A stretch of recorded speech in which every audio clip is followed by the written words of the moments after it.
Amis de Morpheus Etica, bonjour et bienvenue dans cette nouvelle émission L'enfant, un business pas comme les autres. Alors aujourd'hui, j'ai une maman qui est mon invitée, qui s'appelle Clémence. Et est-ce que Clémence, elle est là? Bonjour Clémence.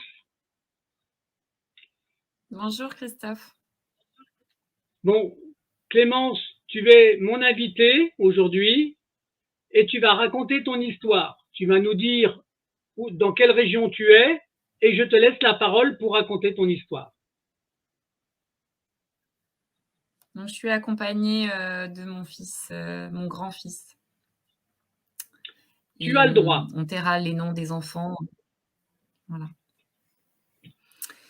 Tu as la parole. Alors, peut-être que même Christophe, dans un premier temps, sur cette première vidéo, puisqu'il y en aura d'autres malheureusement, je préférerais pour l'instant rester neutre sur les noms et même sur la région. Voilà. Peut-être dans un second temps, vraiment plus rentrer dans les détails. Et pour l'instant, il y a suffisamment d'informations à livrer pour cela. Et j'aimerais commencer cela par le dernier événement qui s'est produit donc le mardi 25 juillet 2023, où il y a eu donc un deuxième OPP, donc ordonnance de placement provisoire. J'expliquerai pourquoi deuxième. Donc, qui a été prononcé puisque lors d'une OPP, en fait, les parents doivent être écoutés dans les 2 semaines, convoqués par la juge des enfants, ce qui ne s'est pas produit le premier, mais je détaillerai par la suite. Donc, cela s'est produit pour la deuxième OPP le 25 juillet. Donc, je me suis rendu compte que cela n'était qu'une formalité, puisqu'en réalité, cela n'a absolument rien changé à la décision qui était déjà prise, voire même, et pourtant, j'ai très bien défendu mon dossier parce que je commence à être sérieusement aguerrie et au fait. C'est un peu l'avantage d'être là-dedans, on va dire, depuis un certain temps. J'ai apporté énormément de preuves pour étayer ce que j'avançais. Et ainsi que mon avocate, qui a vraiment extrêmement bien plaidé mon dossier, ce qui n'est pas forcément le cas de toutes les affaires qui concernent la protection de l'enfance. Et malgré cela, cela n'a rien changé, bien au contraire. J'ai envie de dire qu'au contraire, la décision a été bien plus difficile, plus dure, qui était en fait de placer mon grand-fils de presque 15 ans dans un lieu tenu secret de moi, de la mère donc, coupé de tout contact pendant minimum 18 mois. Voilà. Et mon petit, qui lui a 11 ans, doit rester chez son père, que je dénonce depuis 2 ans maintenant, ayant des preuves de l'emprise psychologique, pour ne pas dire manipulation perverse, parce que ça, c'est voilà, l'hypocrisie sur ce terme. Mais voilà, j'ai compris qu'il fallait parler d'emprise psychologique, puisque en fait, c'est que l'emprise psychologique, non pas la manipulation perverse narcissique, qui est reconnue. Voilà. Et donc, mon petit, et malgré ce qu'il souhaite, c'est-à-dire être avec moi, il est placé chez son père. Et là, donc, le 25 juillet, ils ont décidé que même les visites médiatisées étaient supprimées. Jusqu'à nouvel ordre. Ouais. Ok. Donc, là, maintenant, je vais rentrer un peu plus dans le détail et pourquoi on en est arrivé là. En fait, c'est venu, en fait, puisque, en fait, mon grand-fils, qui est là, qui nous parlera tout à l'heure, a des troubles neurodéveloppementaux, donc qui intègrent beaucoup. Il a été diagnostiqué, un TDAH lui a été diagnostiqué à l'âge de 3 ans, mais reconnu seulement à l'âge de 6 ans. Donc, il a été médiqué. Sous Quasim, à l'âge de 6 ans, et déjà à 7 ans, je l'ai retrouvé avec un couteau sur la tempe J'avais appelé le pédopsychiatre à l'époque et il m'avait dit: «Ben, c'est un des effets secondaires du traitement, donc on va changer le traitement et tout va aller mieux». Donc passer sous Concerta. Concerta, c'est un autre traitement. Il faut savoir que ces traitements-là, c'est des dérivés, enfin, comme la Ritaline, on va dire, c'est des dérivés d'amphétamine. Ce sont des traitements extrêmement lourds, avec des effets secondaires aussi extrêmement lourds. Et il y a donc des personnes qui sont plus sensibles, des enfants qui sont plus sensibles donc aux effets secondaires, ce qui est le cas de mon fils. Lui, dès qu'il prend un traitement, voilà, régulièrement, il a des effets secondaires. Donc, ce qui était le cas du Concerta au départ, en fait, ça a assez bien fonctionné. Et puis ensuite, il a commencé à avoir des problèmes de sommeil, des problèmes d'alimentation et des TOC. Voilà. Et puis, alors, tout ça, en fait, c'est venu du fait qu'en fait, quand j'étais enceinte, à 8 mois à peu près, il y a une échographie qui a été effectuée, donc l'échographie de fin de grossesse, et il lui a été diagnostiqué une anomalie au niveau des reins, qui était en fait une dilatation au niveau du bassinet. Et donc, on m'a dit qu'il y aurait des examens qui seraient faits à la naissance. Donc, à la naissance, bien, il n'y a eu aucun examen. Parce que, selon eux, il n'y avait aucune problématique puisque mon fils n'avait pas de température. Donc, pas de température signifiait pas de problème. Sauf que... Ne t'inquiète pas, je mettrai... Sauf que mon grand-fils... Ouais. Sauf que mon grand-fils, en fait, il avait une forte odeur d'urine, comme un chat. J'avais l'impression de changer un chat systématiquement. Donc, j'avais beau en parler aux équipes médicales et à la pédiatre, puisque j'avais pris une pied de pédiatre. Je venais d'avoir un enfant. Alors, je dis bien je, parce que le père était inexistant. Enfin, inexistant, ouais. C'est moi qui gérais, quoi. Donc, souvent, je dis souvent je, parce que, voilà. Et donc, cette pédiatre, en fait, a remis la faute sur moi. C'est-à-dire que non... madame, vous êtes trop anxieuse, trop stressée, vous stressez votre enfant. C'est ça le problème. Et étant donné que c'était une spécialiste, j'ai envie de dire que c'est vrai que moi, j'étais décontenancée, quoi. L'équipe médicale de l'hôpital me dit, il n'y a aucun problème. Et puis, voilà. Mais moi, je me trouvais avec un bébé qui ne me regardait plus dans les yeux à 3 mois, qui avait des comportements extrêmement bizarres. Il pouvait être très calme et tout d'un coup hurler. On avait l'impression qu'il y avait un vrai problème, quoi. Et donc, le père se mettait aussi à me dire que c'était moi le problème et que c'était pas mon enfant, quoi. Et donc, tout le monde, voilà, le père de mes enfants commençait à dire, ouais, c'est Clémence qui a un souci, voilà. Et en fait, moi, au bout d'un moment, alors j'ai culpabilisé pour cela parce que j'ai mis 1 an et demi à me dire, non, je vais pousser plus loin les investigations. Parce que mon fils faisait, même tout petit, il faisait des alignements comme ça dans les pièces. Je me disais, mais qu'est-ce que c'est que ce truc? Et en ayant fait quelques recherches, j'ai trouvé le TSA, donc trouble du spectre autistique aussi. Mais bon, toujours pareil, avec une espèce de pression. Donc non, tu ne feras pas d'investigation parce qu'il n'y a pas de problème, c'est toi le problème, quoi. Et c'est vrai que voilà, j'ai mis 1 an et demi à aller voir quelqu'un d'autre, quoi. Bon, j'y suis allée, j'ai demandé un ECBU, donc une analyse d'urine. Et donc, le médecin a fait ça très facilement puisqu'il a dit, on va voir si c'est vous qui avez un problème psychologique, effectivement, ou si c'est votre enfant qui a un réel problème. Et donc, l'analyse d'urine a détecté des milliards de germes dans les urines. Des milliards. Ouais. Donc, en fait, là, il était en train de faire une septicémie. Oui. Ouais. Donc là, forcément, antibiothérapie en urgence. Là, du coup, tout devenait urgent. Donc, on lui a fait faire des examens. Donc, en fait, ils se sont rendus compte qu'il avait un rein gauche très petit qui était presque plus en fonction, quoi. Ouais. Et le rein droit qui avait énormément grossi, qui avait des cicatrices de pyélonéphrite. Ce qui veut dire qu'en fait, il avait vécu de sa naissance à 1 an et demi avec certainement des douleurs incroyables. D'accord. Donc là, en fait, heureusement que j'ai écouté mon instinct, parce que sinon mon fils ne serait plus là, hein. Donc là, le père de mes enfants a dit: «Oh, tu es une femme extraordinaire», donc je devenais tout d'un coup extraordinaire.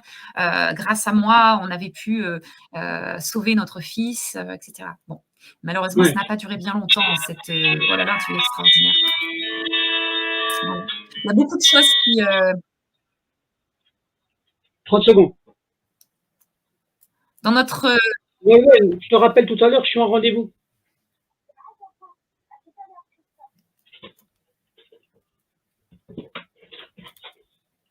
Vas-y, affaire, il vas-y, y a vas-y. beaucoup de choses qui s'imbriquent. Voilà. Ouais, bah oui. Dans notre affaire, il y a beaucoup de choses qui s'imbriquent.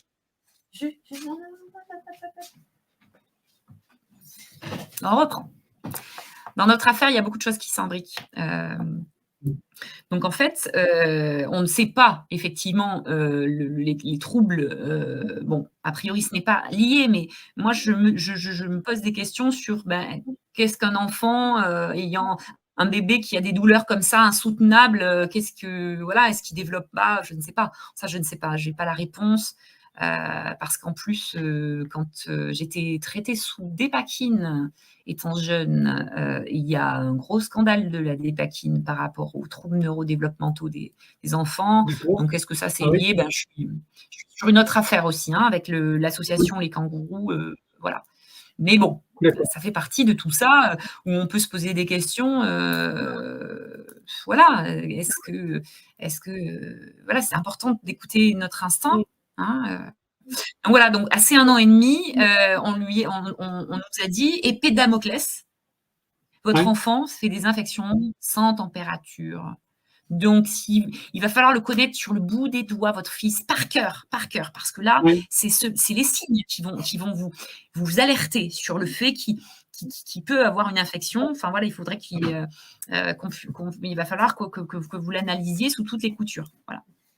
Parce qu'en D'accord. plus, il était devenu insensible à la douleur. Un jour, il s'est cassé le Ouais. pied à 3 reprises, il continue à marcher. Donc ça, c'est très Ah. grave. Donc Ouais. il a vraiment un fonctionnement très, très particulier où moi, seule peut déterminer, là, je lui dis: «Il faut que tu ailles boire» ou «Il faut que tu ailles faire pipi». Enfin voilà, je le rappelle parce qu'entre le TD son avec son TDAH, éventuellement le TSA et on est en cours d'investigation là-dessus, enfin un enfant qui fait des alignements comme ça et qui regarde plus dans les yeux à 3 mois, et avec d'autres troubles, hein, donc des problématiques Ouais. scolaires importantes depuis tout petit, hein, depuis les 3 ans, depuis ses 3 ans, depuis le début de sa scolarité, hein. Il y a eu des problèmes, hein, mais bon. Mais le père dit qu'il y a pas de problème. C'est la mère le problème. Ouais, bah Et oui, comme l'enfant, il y a toujours. jamais de problème. Donc il réussit en fait, tous les protagonistes qui entourent nos enfants, il arrive à les manipuler. Après, bon, voilà, je sais pas qui est qui, mais qui manipule qui? Mais il arrive à leur faire croire qu'en fait, heu, voilà, c'est moi le problème. Et Ouais. d'autant que, Ouais, ouais. en tant que victime entre manipulation, j'ai fait de la psychiatrie Ouais, bah oui. parce que, je croyais effectivement que c'était moi le problème et j'étais au bord de la mort. J'ai vraiment cru qu'en fait, j'étais dangereuse. Ouais. J'ai cru On et culpabilise. par chance, j'ai rencontré des professionnels, voilà. Par chance, j'ai rencontré des professionnels qui m'ont amenée sur cette piste de l'emprise psychologique. C'est pas moi, hein, pas moi moi je connaissais pas la manipulation perverse. Et si j'avais connu, je serais pas tombée dedans, quoi. Mais donc, je Bah oui. connaissais pas et du coup, je comprenais pas pourquoi j'avais tant de problèmes et donc ils m'ont dit: «Voilà, vous êtes une proie, extraordinaire pour les manipulateurs pervers. Vous avez un grand cœur donc, alors, voilà, Ouais. donc ayant fait de la psychiatrie et ayant eu un diagnostic de bipolarité, supposé de bipolarité, mais qui a été très rapidement, mis de côté, par des psychiatres, en fait, voilà, dès qu'on a fait la psychiatrie, on sait qu'on a un problème, quoi. Donc c'est vite fait après Ouais. de et donc ce diagnostic de bipolarité a été posé, voilà, mais très rapidement, un spécialiste, donc de la ville dans laquelle j'étais, a dit: «Mais non, non, vous êtes pas bipolaire, c'est pas ça bipolaire». Voilà. vous êtes sous emprise psychologique. Voilà. Et donc là, il a fallu vraiment une longue thérapie pour que j'accepte ça. Que j'accepte et de voir le père de mes enfants sous cet angle-là. Et même encore, c'est compliqué. Mes enfants, pour le coup, c'est eux qui m'ont dit si tu ouvres pas les yeux, mon grand-fils m'a dit si tu ouvres pas les yeux, je prends mon petit frère et je fugue, quoi. Donc là, ça m'a douche glaciale, ça m'a réveillée, quoi. Hein, donc là maintenant, donc voilà. Donc alors. Là, il y a un truc très, très important qui va concerner beaucoup de gens qui, justement, ont des enfants avec des troubles neurodéveloppementaux. Il y en a de plus en plus. Donc, les 10, les TDAH, etc. En fait, donc mon grand a été suivi depuis l'âge de ses 3 ans par des structures donc pédopsychiatres, CMPP, CGI, voilà. Et donc, il a pu bénéficier du CESAD, trouble du comportement, jusqu'à la fin du CM2, c'est-à-dire fin 2019. Donc, il était reconnu par la MDPH, donc la maladie du handicap. Et là, tout d'un coup, en 2019, le CESAD s'arrête et sa prise en charge MDPH aussi, sachant qu'il entrait au collège et dans l'adolescence. Donc ça, c'est le truc jamais vu. Parce qu'il rentrait au collège? J'ai su ensuite. Oui. J'ai su ensuite que il y avait eu la manipulation du père qui avait tout fait pour tout arrêter. Parce que lui, il voulait que son fils, voilà, le moins de problèmes possible. Dès qu'il y avait un rendez-vous médical ou quoi que ce soit, donc voilà. Et j'ai su, je ne sais pas encore de source sûre, mais ça c'est. Et là, en fait, ont commencé les problématiques entre guillemets du système, si je puis dire. Parce qu'on nous a demandé de faire appel à AED, aide éducative à domicile, qui dépend donc de l'ASE, l'aide sociale à l'enfance. Donc en juin 2021, l'aide sociale à l'enfance est rentrée dans la danse, si on peut dire ça comme ça. Et là, on n'avait pas encore vécu suffisamment l'enfer, il fallait qu'on nous en rajoute une bonne couche, quoi. Et on n'était pas au bout de nos surprises en plus. Bon, est-ce que mon fils veut parler ou est-ce que tu veux que je continue? Qu'est-ce que tu aimerais dire quelque chose là? J'aimerais bien dire quelque chose, mais vers ce moment de vie, mon cerveau il a fait un blackout et je sais plus quoi, donc c'est difficile à dire. Peut-être je vais jusqu'au placement et tu pourras peut-être apporter ton témoignage à ce moment-là. Ouais. Tu m'appelles maintenant parce On que peut faire. Oui. On peut faire comme ça.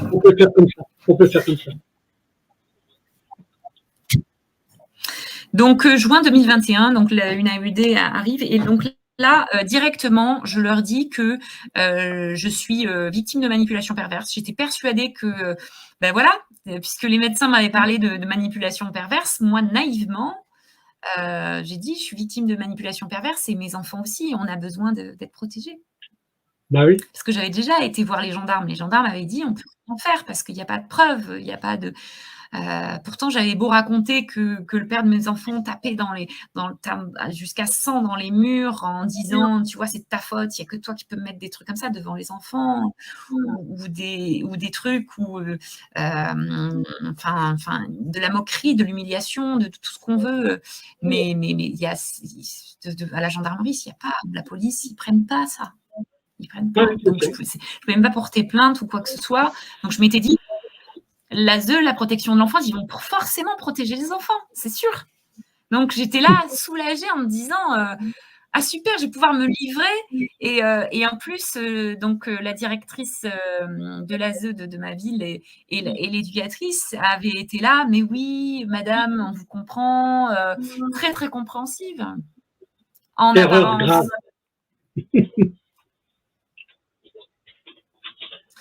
Donc évidemment, voilà. Donc pendant quelques temps, l'AED venait à la maison, et puis jusqu'à ce que je découvre un rapport un rapport écrit par elle au mois de janvier 2022. Ouais. Alors là, elle a organisé aussi en rapport avec le collège, le père de mes enfants et sa compagne, qui n'était autre que mon ex-meilleur ami. Hein, tant qu'à faire, on fait les choses bien glauques. Hein, voilà, bref. Donc, il convoque le père des enfants, sa compagne, l'assistante sociale du collège qui était au courant. Je l'avais prévenue de la situation. Je vous expliquerai la petite anecdote avec elle. Plus la proviseure du collège, plus la CPE, plus l'éducatrice de l'ASE. Et là, ce jour-là, c'était le 25 novembre 2021. Et là, ça a été mon procès. Oui. Parce qu'elle est au collège, tout va bien. À la maison, côté du père, tout va bien. Il fait ses devoirs tout le temps. Il n'y a aucune dispute avec le frère. Tout est parfait. Tout est tellement parfait. La proviseure a dit bah non, mais nous, on n'a pas de problème avec votre grand-fils. Non, pas de problème. Avec l'histoire qu'a mon grand-fils, il n'y a aucun problème. C'est extraordinaire. Donc, moi, je dis, bah, c'est bizarre, pourquoi on a une aide éducative à domicile alors? Oui, parce que ça vient de moi. Bah oui, c'est troubles neurodéveloppementaux, bien sûr. Bah oui, c'est de moi, quoi. Donc, en gros, c'est moi le problème, c'est ça? Et la proviseure qui dit non, il ne s'agit pas de ça, madame, mais par contre, peut-être que vous êtes maman poule.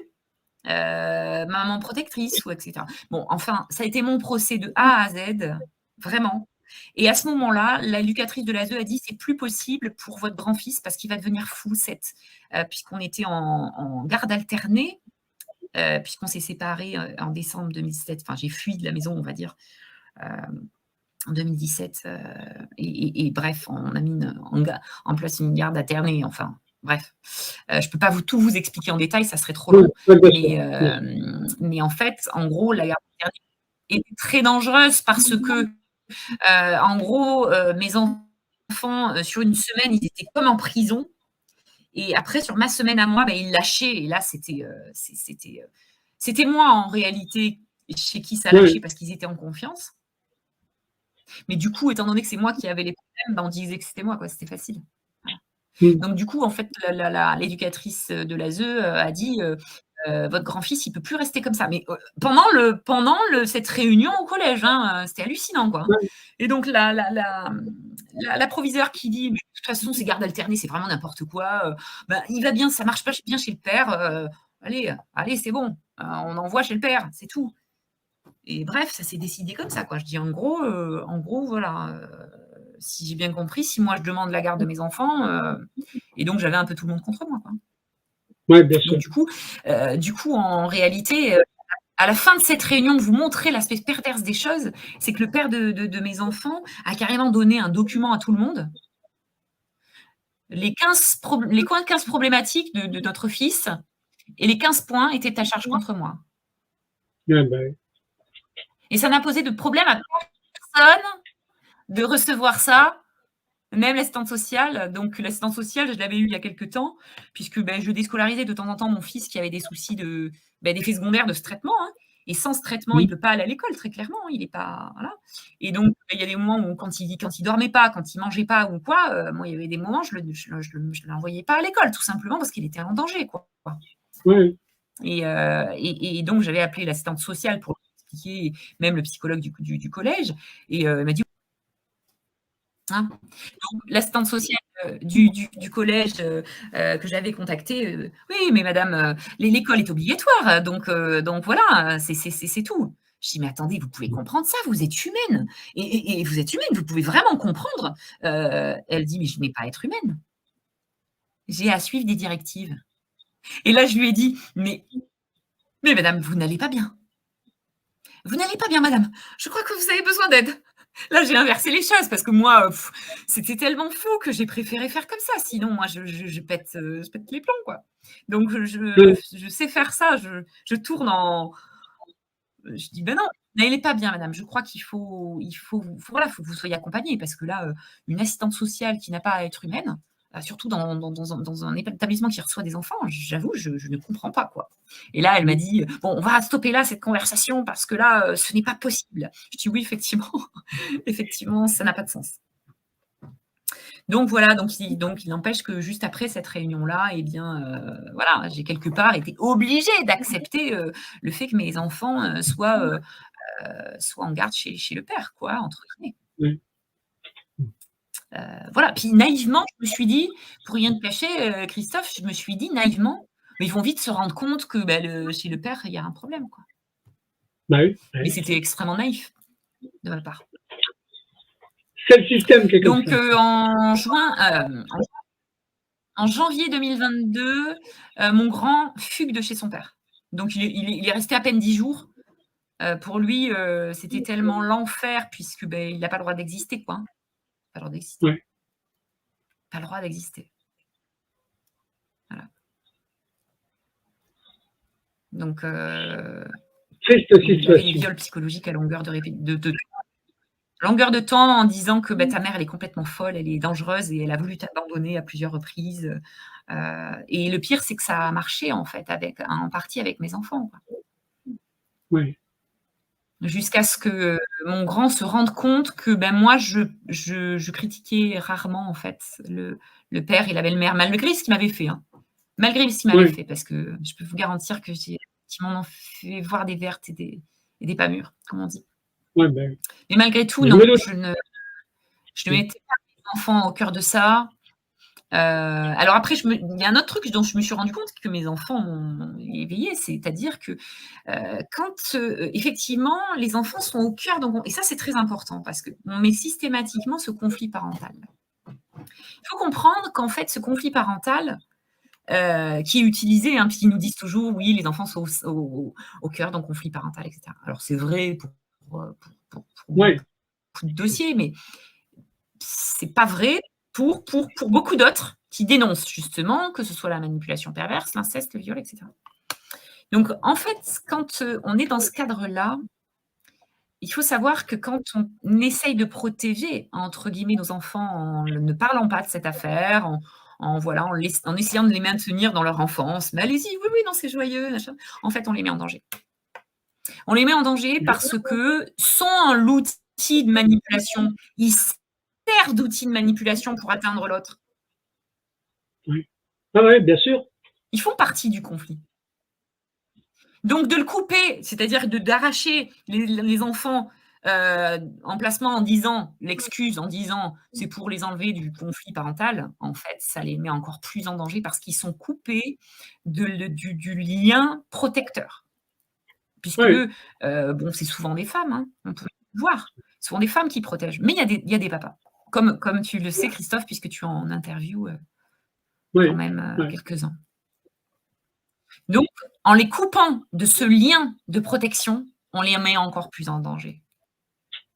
Donc voilà. Et c'est à partir de ce moment-là où j'ai commencé à parler à mes enfants, alors avec leurs mots à eux, hein, mais parce que mon grand, il m'a dit: «Mais maman, on est autant victime que toi, on est comme toi, on est sous emprise aussi». Donc oui, j'ai dit: «Mais oui, on est 3 victimes dans l'histoire.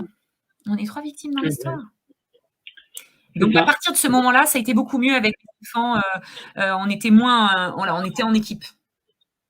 Et là, ça a été beaucoup moins violent pour eux parce qu'on était ensemble, quoi. Et ça, ils ne pourront jamais casser ça. Jamais, jamais, jamais, jamais. Jamais. C'est fini maintenant. Ils essayent de nous monter les uns contre les autres, mais ça ne marche pas. C'est fini. Mais en tout cas, c'est leur stratégie. Ça, c'est sûr. Oui, je sais, je connais donc mon fils Hugues, donc en janvier 2022, il voulait prendre son petit frère, mais il n'a pas eu le courage puisqu'il est parti, il a fui en vélo sous la pluie à 18h au mois de janvier, presque à la nuit tombée, hein. Et donc,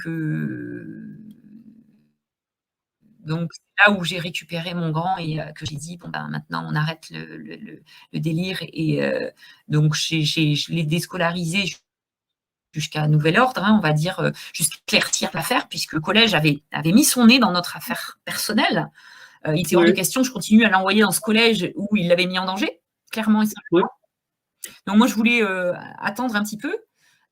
Donc j'ai eu rendez-vous avec le pédopsychiatre qui, lui, en fait, s'était fait monter un petit peu la tête par le père. Puisque le pédopsychiatre, c'est lui qui suivait mon grand depuis tout bébé. Il avait affaire exclusivement à moi. Et là, comme par hasard, donc on se connaît bien. Et là, comme par hasard, tout d'un coup, il est bizarre. Il est étrange. On se rencontre et il est étrange. Et là, il ne m'écoute pas. Il n'écoute pas que mon fils a des effets secondaires. Là, il me dit non, madame, je ne vous suis pas. Ce qui est étrange, en fait. Parce qu'il avait toujours été à l'écoute quand même. Donc là, moi, je me retrouve dans une situation extrêmement complexe. C'est-à-dire que le corps médical fait la sourde oreille.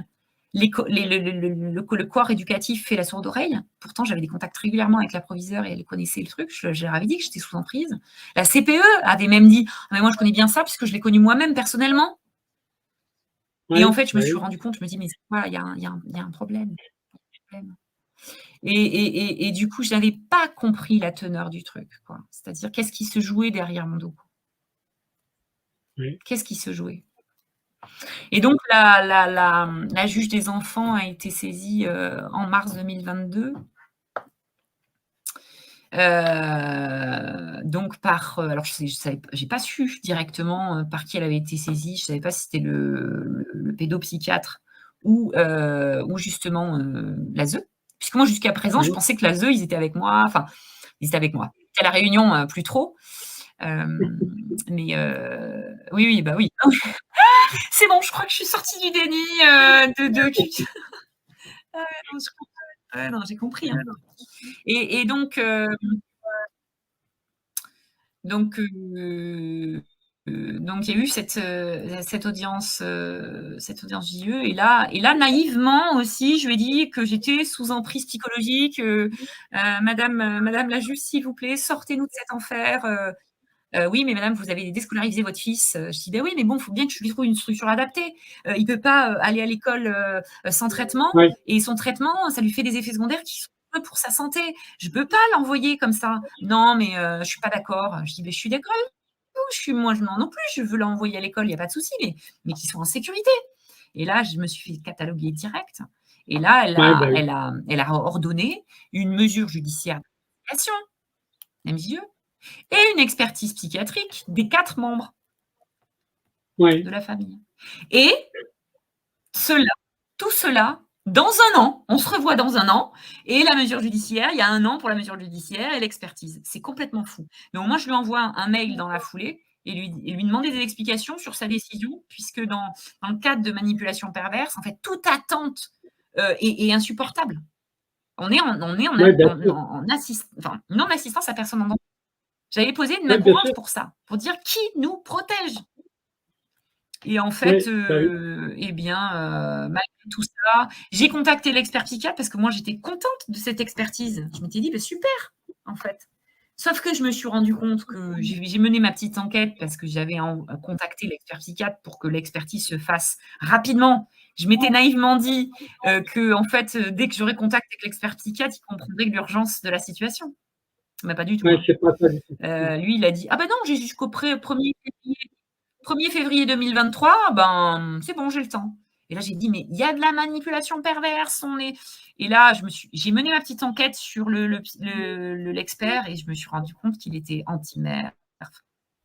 C'était pas. Alors, je voulais refuser l'expertise, mais en fait, je me suis dit, c'est le piège, quoi.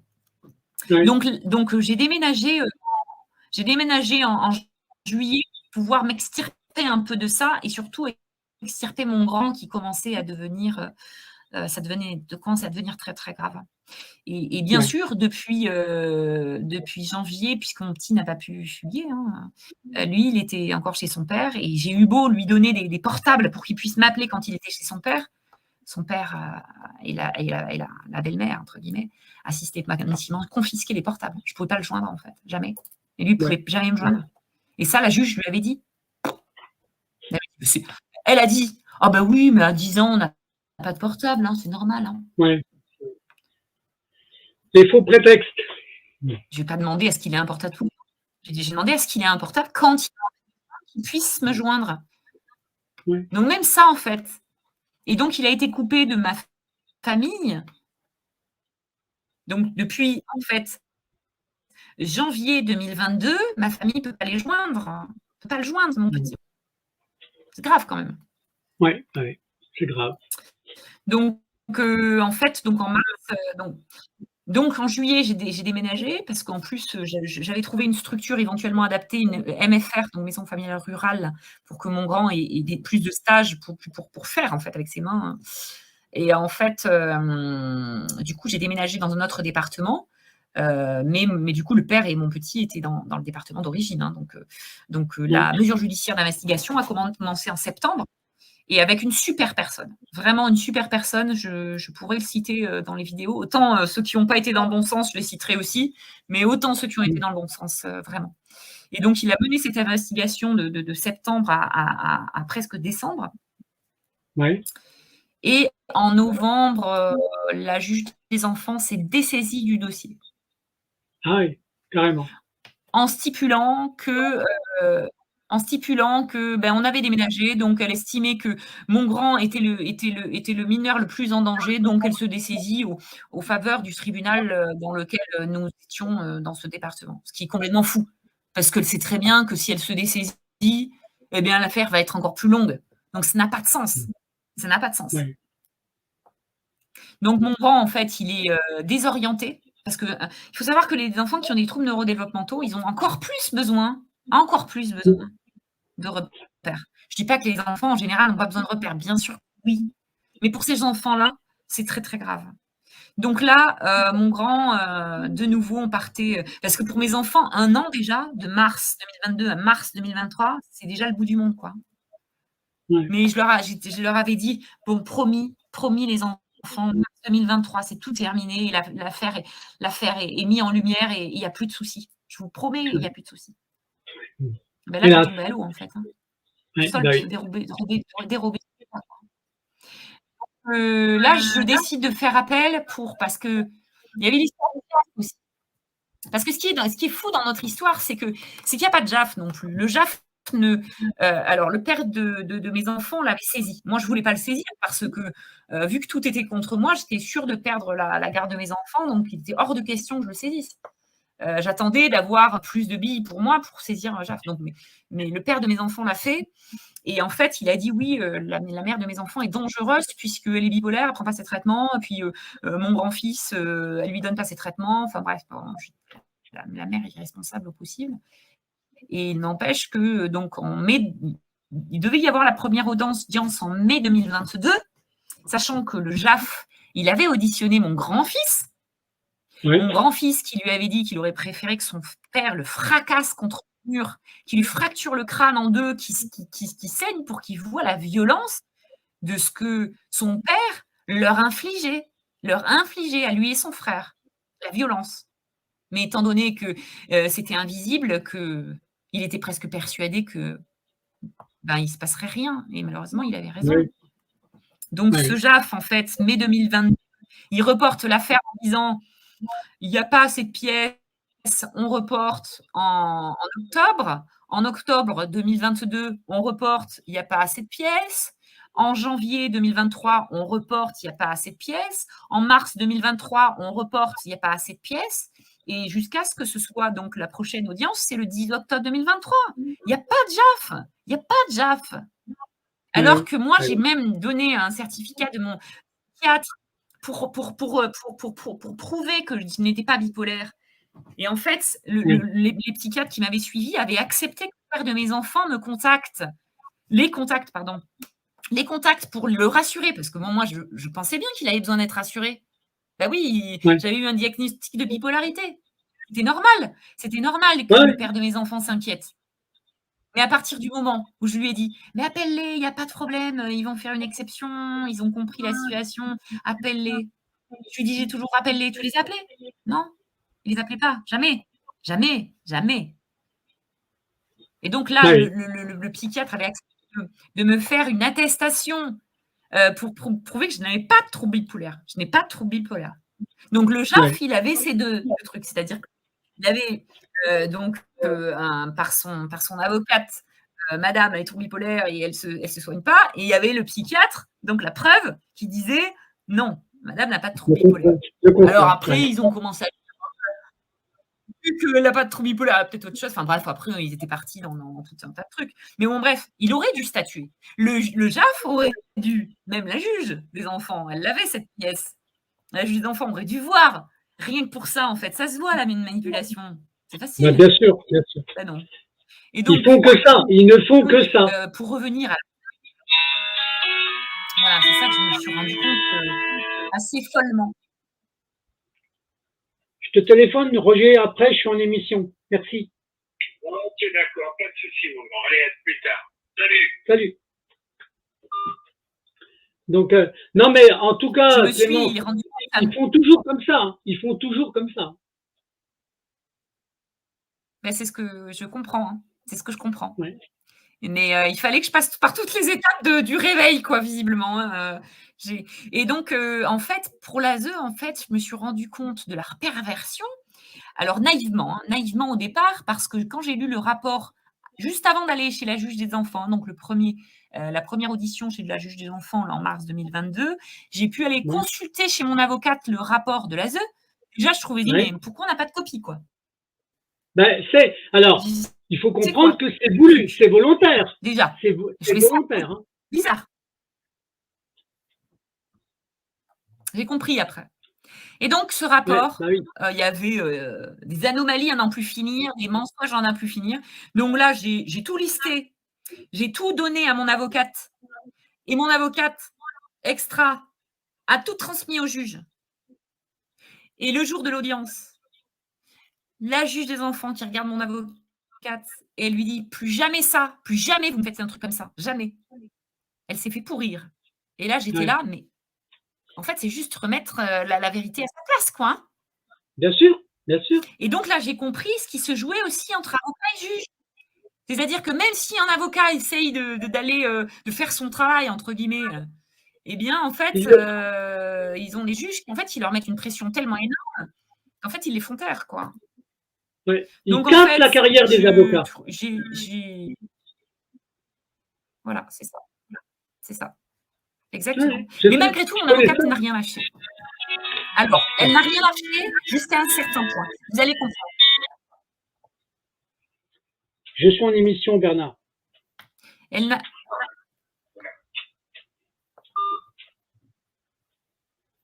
rien lâché jusqu'à un certain point. Ils ont quand même réussi à faire douter mon avocate. Je vais vous expliquer pourquoi et comment. Donc, nous sommes en... je ne sais plus où on en est d'ailleurs. Donc, report du 1. Donc là, on est... alors, en décembre 2022, mon fils et mon grand-fils est au désespoir, entre guillemets. Et donc là, j'ai beau appeler le CMP de la nouvelle région dans laquelle je étais pour qu'il voit un pédopsychiatre. Le CMP de la région, elle me dit, mais non, mais les listes d'attente sont immenses.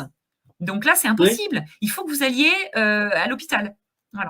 Donc là, on va à l'hôpital, de l'hôpital, d'ailleurs, le même hôpital où il était connu pour les reins et pour l'hernie ombilicale, puisqu'il avait été opéré d'une hernie ombilicale aussi. Et là, on se dit, bon, on va forcément être écouté puisqu'on est connu. Et là, donc, on tombe sur donc une docteure donc, qui prend en compte, qui fait une information préoccupante et qui ne décèle pas d'idées suicidaires chez mon grand-fils, pour autant qui ne daigne pas l'hospitaliser, ne serait-ce que pour lui montrer qu'on est à son écoute. Ouais. Donc, on repart de l'hôpital comme ça. Pourtant, j'ai montré que je dis on est trois victimes de manipulation perverse. Hein. Alors, pas à la même échelle. Hein. Je ne suis pas en train de dire que mes enfants sont à la même échelle que moi. Hein. Mais voilà, des choses bien distinctes. Mes enfants ont pu s'exprimer. Et il y a eu une information préoccupante. Alors, j'ai su que cette information préoccupante avait été bien faite. D'accord. Puisque j'en ai par la suite. Elle m'a été lue. Donc, les paroles de mes enfants ont bien été transcrites. Que mes enfants, en fait, avaient très peur de leur père et qu'ils ne voulaient pas être avec lui et qu'ils voulaient être avec et que voilà, il ne pouvait pas exister avec lui, etc. etc. Bref, Ok. on repart de l'hôpital et mon grand, en fait, est dans un état émotionnel très inquiétant.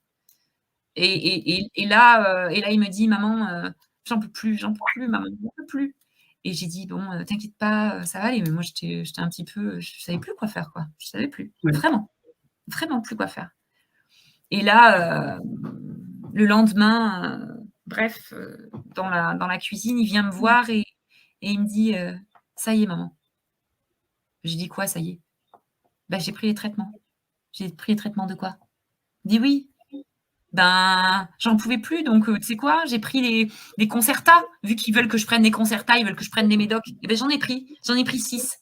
Au lieu de 2 normalement sa dose, hein. Ça faisait un moment qu'il les prenait plus et il a pris 6 comprimés de Concerta parce qu'il n'en pouvait plus et en fait, il voulait être entendu. Il dit: «Ah ben, ils veulent que j'ai une, ils veulent, pour m'hospitaliser, ils veulent une excuse. Ben, je vais leur en donner une excuse». Et là, je dis: «Mais pourquoi tu as fait ça, Loulou? Pourquoi tu as fait Bah oui. ça? En fait, au pire, tu aurais dû faire semblant, quoi, faire semblant à la limite». Mais bon, il était dans un état tel que Bah donc oui. je l'emmène vite, à l'hôpital, donc je l'emmène avec mon petit. Mon petit était là, je pouvais pas on me l'a reproché après d'avoir embarqué mon petit, hein. Mais bon, je suis Ouais. dans une nouvelle région, je connais quelques personnes, mais pas assez pour agir, vite comme ça, donc j'emmène mon petit avec, hein. De toute façon, mon petit, il était toujours au cœur de l'action, hein, Ouais, il est bah oui. aussi victime, hein, il est aussi lui victime, donc c'est pareil, hein. Donc on arrive à l'hôpital et là, il commence à avoir des trucs étranges, hein, bah, comme si, c'est des amphétamines, hein, donc voilà, il était, speed, voilà. Ouais, Donc il ouais. des trucs bizarres et donc il a été hospitalisé et donc là, eh bien, on est tombé sur une équipe, qui, de infirmières, CMP, infirmières, voilà. Là, c'était l'horreur, quoi, parce qu'ils ont tout retourné contre moi. Ils ont dit que Ouais. chez moi, il avait fait une tentative de suicide. Alors ça n'a pas de sens parce qu'ils mettent tentative de suicide pour pouvoir être entendu. Bah, quand il y a une tentative de suicide, si on meurt, on n'est plus entendu. Donc même dans leurs phrases même, ça n'a pas de Ouais, bah sens. bien sûr, bien sûr, bien Donc ils ont sûr. écrit un rapport où j'avais poussé mon fils à prendre des traitements, alors que non. J'ai dit à Elohim: «Tu aurais dû faire semblant de prendre des traitements, éventuellement». Ouais. C'est des Je t'ai pas manipulateurs, hein. Ah mais complètement. Et donc, Tout. du coup, tout s'est renversé, tout s'est retourné contre moi. Ils ont eu, contact avec mon fils, donc ils ont essayé de reprendre le lien père-fils, à l'hôpital. Et mon grand a simplement vu, dans son champ de vision son père et il était en peur viscérale. Il a mis je sais pas combien de temps à descendre et ça, ils l'ont pas marqué, hein, dans les rapports, hein. Ouais. C'est une horreur, en fait. Voilà. Donc, qu'est-ce qui se passe? On passe l'expertise aussi. À peine sorti, mon grand sorti de l'hôpital, l'expert psychiatre m'appelle en urgence en me disant: Madame, il faut que je vous auditionne avec votre fils parce que il faut que je rende mon rapport avant le 1er février. C'est urgent. Je dis: Mais on vient juste de sortir mon fils vient juste de sortir de l'hôpital. Vous n'allez pas l'auditionner maintenant, enfin l'entendre maintenant. Ah ben si, j'ai pas le choix, sinon ben ça voudra dire que vous n'êtes pas venu et vous verrez bien ce qui vous arrive, quoi. Chantage. Donc là, je suis obligée de faire 4 heures de route. En plus, c'était en janvier et on a été coincés sous la neige et tout le bazar pour aller, se faire auditionner et franchement, l'expert, il était autant expert que moi plombière, par exemple. Ouais, ouais. Je suis nulle Ça en m'étonne pas. plomberie, hein, je vous le dis tout de suite, hein. Non, mais ça Et m'étonne pas, hein. C'est des donc je savais qu'il était anti-mère. Je savais qu'il était contre les mères. Donc j'ai presque rien dit. Je n'ai presque rien dit sur le père de mes enfants, vraiment. Et alors, si, il a mis que j'avais un SAP quand même, donc syndrome d'aliénation parentale, qui est absolument interdit, hein, les Nations Unies a interdit d'utiliser cela, mais lui, il l'a utilisé. Et bah il a oui. même dit que mon état émotionnel aurait mérité un suivi. Ben ouais, mais je suis suivie depuis 2015, parce qu'en 2015, j'ai fait un burn-out. Et il le Non, sait, mais puisque je lui ai envoyé plein d'attestations. Il le sait donc. Alors pourquoi il me dit que aurait nécessité un suivi? Je suis même suivie par une structure qui aime les femmes victimes de violences. Et c'est ça, un menteur professionnel. C'est un menteur professionnel. je me suis rendu compte que même en étant suivie par on va dire un service lié à l'hôpital qui suit les femmes victimes de violences, Mais même ça, en fait, on s'en fout, quoi. Ça n'a pas de poids. Oui, je sais. Même les personnes, les psychologues de la maison de soi, ça s'appelle, hein. Eh bien, non, on les écoute pas, quoi. C'est grave, tellement grave. Et bon, bref, donc me voilà avec une expertise. Donc, le père de mes enfants, par contre, lui, il est vu, c'est un père extraordinaire. Voilà. Oui, bah, c'est comme ça. Très bienveillant. Pas d'addiction? Ah ben non, parce que c'est ça, en fait, l'expertise psychiatrique, c'est « Monsieur, vous avez des addictions ?» Bah non, j'ai pas d'addiction. Ah bah alors, pas d'addiction. Non, mais c'est une blague. C'est une blague. Ouais, bah oui. C'est Vraie blague. des manipulateurs, Clémence. Ce sont des manipulateurs. Bien sûr, mais c'est une blague, quoi. Moi, ça me fait doucement rire, quoi. Donc, bref. Donc, ce dessaisissement du juge, en fait, donc moi, je fais appel parce que je voulais pas que le JAF se retrouve dans une ville avec mon avocate et qu'il faille que pour le juge des enfants, je prenne une autre avocate puisque c'est un autre département. Je lui ai dit non, Ouais. déjà que l'affaire est compliquée, donc j'ai fait appel et avec mon avocate, on avait vu que elle demanderait que ce soit l'autre juge des enfants, que ça lui revienne pas dans. Et la cour d'appel avait accepté ça. Sauf qu'en fait, ça lui est revenu dans les mains. Ouais. Et donc le 28 mars, je reçois une OPP par mail. Et juste avant cela, j'avais dit à mes enfants, mais ça y est, hein, je pense que j'étais hyper confiante. Je m'étais dit, vu que j'ai rien dit de mal à l'expertise psychiatrique, je me disais, bon, c'est bon, ça passe nickel. Et puis, l'hôpital, je n'étais pas au courant qu'ils avaient fait tout ça. J'avais eu l'impression d'avoir été entendue, etc. Je me dis, non, c'est nickel. Et puis, mon petit, j'avais réussi à la récupérer, à trouver un médecin qui lui fasse un certificat médical comme quoi il avait mal au ventre, tout ça, donc il ne retournait pas chez son père. Et je me suis dit, c'est bon, c'est bientôt terminé, en fait, l'enfer. Eh oui.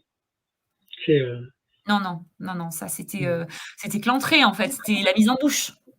Oui, bien sûr. Donc, le 28 mars, par mail de mon avocate, je reçois la première ordonnance de placement provisoire, donc l'OPP. Je ne savais même pas ce que c'était, moi.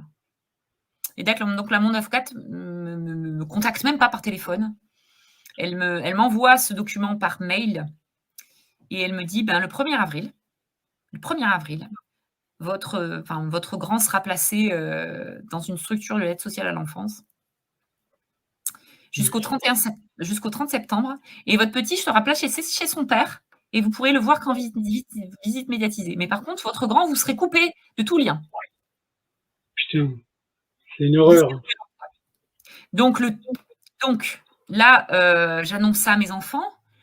Et mon petit me dit, mais maman, viens, on s'en va en Espagne. On fuit en Espagne, ils ne nous retrouveront pas. Viens. Et là, évidemment, sur le coup, moi, j'ai dit, mais oui, on part. Bien sûr. Mais 3 secondes après, j'ai dit, mais on ne peut pas faire ça, les enfants. On ne peut pas. Parce que déjà, on n'est pas préparés. Et puis en plus, qu'est-ce qu'on a à fuir? On a à fuir quoi? Ouais, c'est ça. Fuir. On ne doit pas fuir. Et là, je me suis dit, non, il faut qu'on affronte ça, quoi.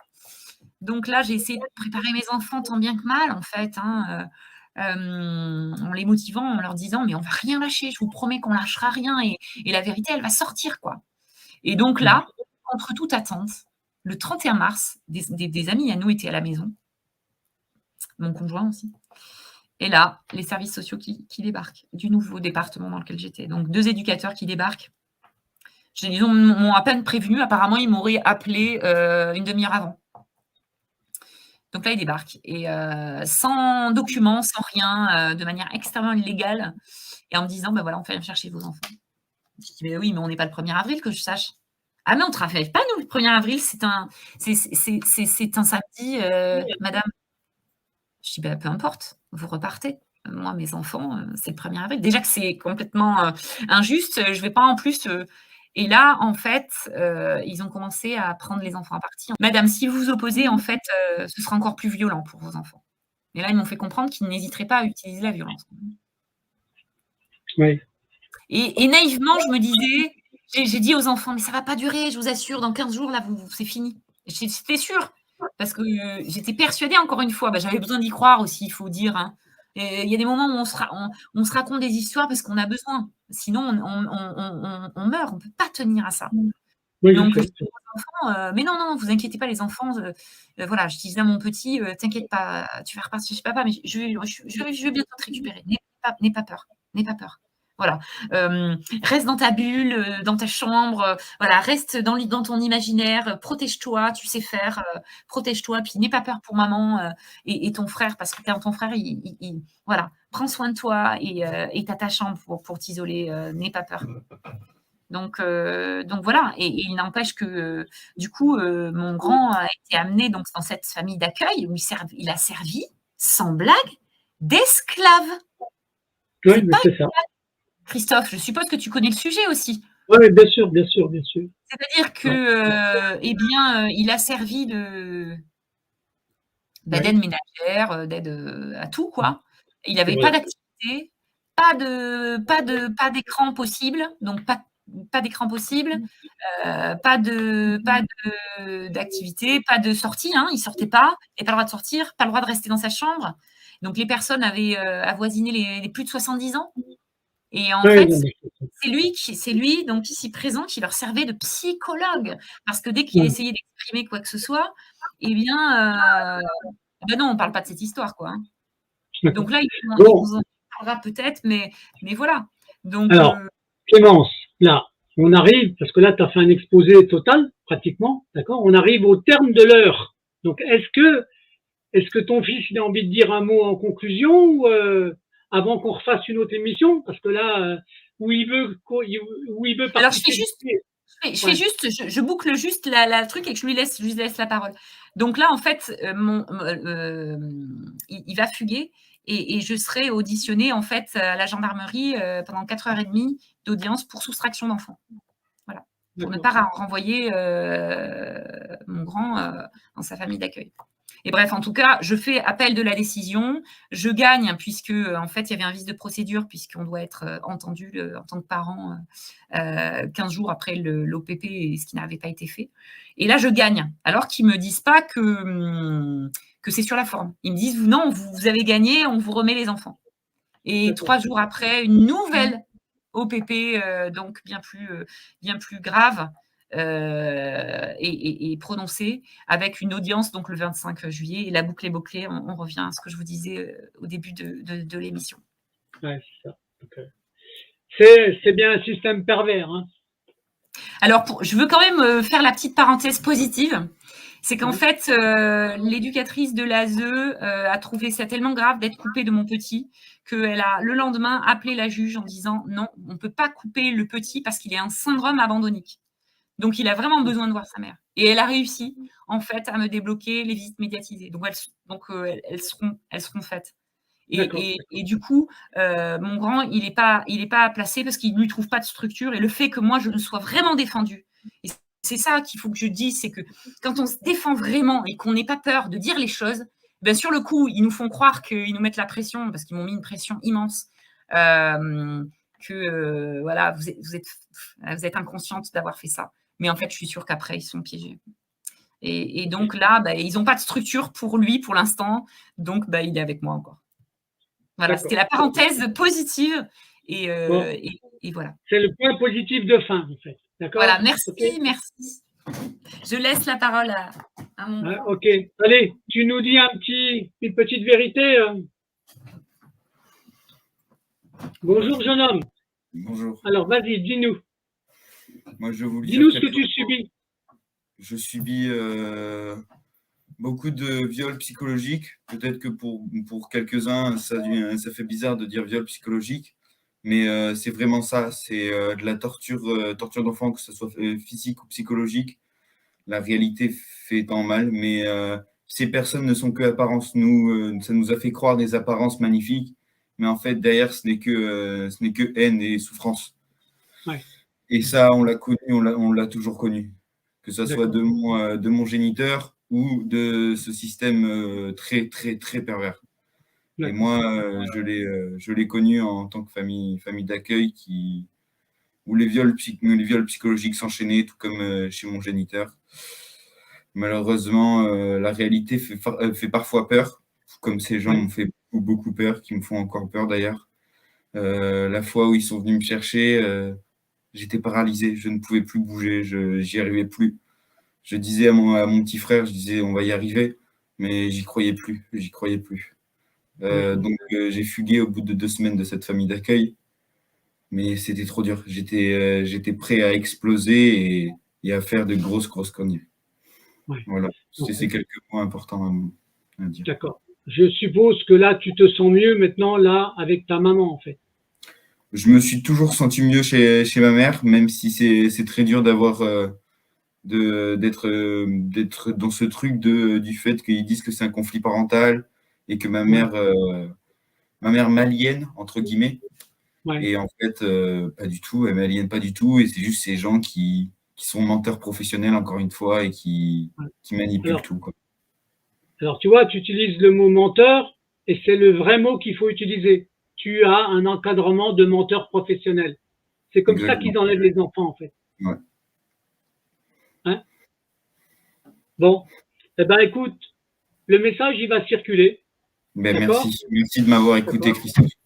D'accord. En tout cas, merci à toi, Christophe, vraiment. Votre premier témoignage, il est important.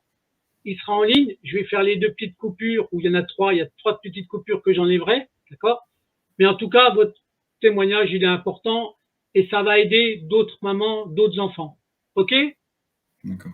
Je vous dis à très bientôt. On en refera une plus tard. C'est gentil, merci Christophe. Merci, au revoir. Merci. Et il y a un autre truc que je voudrais te parler, Christophe, mais je te fais un message ou quoi? Oui, comme tu veux, d'Ivoire. Parce qu'en fait, avec des amis artistes, on veut monter un festival justement pour récolter de l'argent pour les enfants, pour que les mamans surtout puissent se payer des avocats ou en tout cas, voilà, pas être dans la galère. Et du coup, on aimerait aussi faire intervenir des conférences. Donc, je pensais à toi et je pensais au collectif France Action et Vérité, etc. Donc, tu serais partant vers fin septembre, quelque chose comme ça. Hein. Alors, fais attention parce que maintenant, je suis invité très, très souvent. Il faudra que ça tombe dans une bonne date parce que j'ai beaucoup de rendez-vous maintenant. Je te le dis, hein, parce que par rapport à tout ce que je fais, ben, ça aide en tout cas plein d'autres lanceurs d'alerte. Et moi, je suis content de t'avoir donné la parole. Donc, merci. En attendant de te la redonner une autre fois quand il y aura un complément d'information à donner. On fait comme ça, Clément? Merci à toi. Merci du fond du cœur. À bientôt. À très bientôt. Ciao, ciao. Salut.